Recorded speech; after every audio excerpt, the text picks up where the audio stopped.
Assalamualaikum warahmatullahi wabarakatuh. Saudaraku, Rasulullah pernah bersabda bahwa tidak ada fitnah yang lebih besar sejak Nabi Adam diciptakan.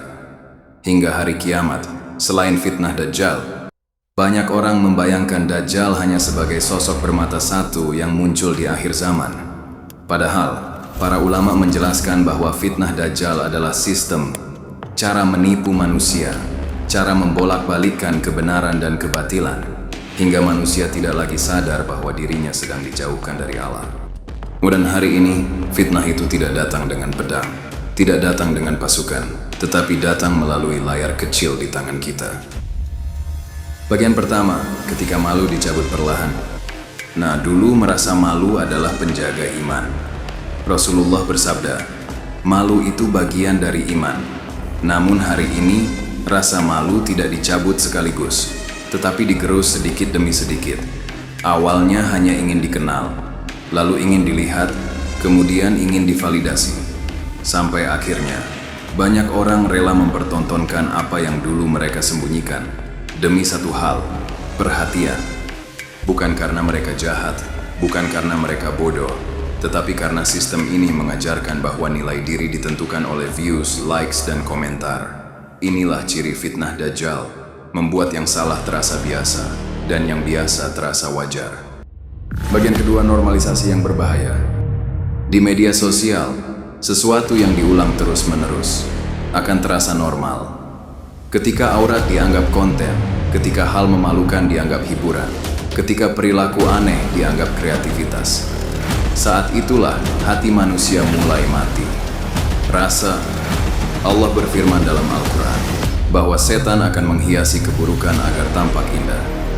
Dan hari ini, penghias itu bernama algoritma, tren, dan budaya viral. Fitnah Dajjal tidak memaksa, ia mengajak dengan senyum. Bagian ketiga, kebebasan palsu. Banyak yang berkata, ini kan kebebasan berekspresi. Namun fitnah Dajjal selalu datang dengan kebebasan palsu. Bebas berbicara, tapi terikat oleh validasi manusia. Bebas berbuat, tapi diperbudak oleh komentar. Bebas menampilkan diri, tapi kehilangan harga diri. Dajjal menjanjikan kebebasan, namun yang ia berikan adalah perbudakan yang tak disadari. Bagian keempat, ketika dunia lebih penting dari akhirat. Salah satu tanda fitnah besar adalah ketika manusia lebih takut kehilangan akun daripada kehilangan iman, lebih panik kehilangan views daripada kehilangan salat, lebih sibuk membangun citra daripada memperbaiki diri. Bukan karena mereka membenci agama, tetapi karena akhirat terasa jauh, sementara dunia ada di genggaman. Inilah kemenangan Dajjal yang paling halus, membuat manusia lupa tanpa merasa dilupakan.